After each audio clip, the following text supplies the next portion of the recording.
मागील 1 महिन्याच्या कालावधीत लोणी काळभोर येथील MIT मध्ये शिक्षण घेत असलेल्या विद्यार्थ्यांच्या टोळक्यांनी एकमेकांना शिवीगाळ करून मारहाणी केल्याच्या 3हून अधिक घटना घडल्या।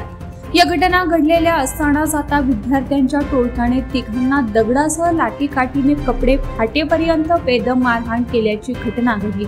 ही घटना MIT कॉर्नर परिसरात असलेल्या ईस्ट हेवन सोसायटी जवळ आज 13 जानेवारीला दुपारी 1 वाजण्याच्या सुमारास घडली।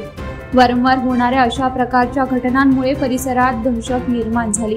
या मारहाणीत क्रिओन शाळेच्या पाल्याला पोटात दगड लागला, तर शाळेच्या शिक्षकांनी समयसूचकता दाखवल्याने सर्व विद्यार्थ्यांना पुन्हा शाळेत घेतलं व शाळेचे गेट बंद केलं।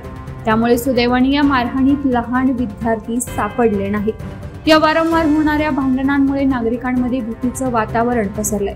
त्यामुळे पोलीस प्रशासन काय कारवाई करणार याकडे सर्वसामान्य नागरिकांचं लक्ष लागलंय।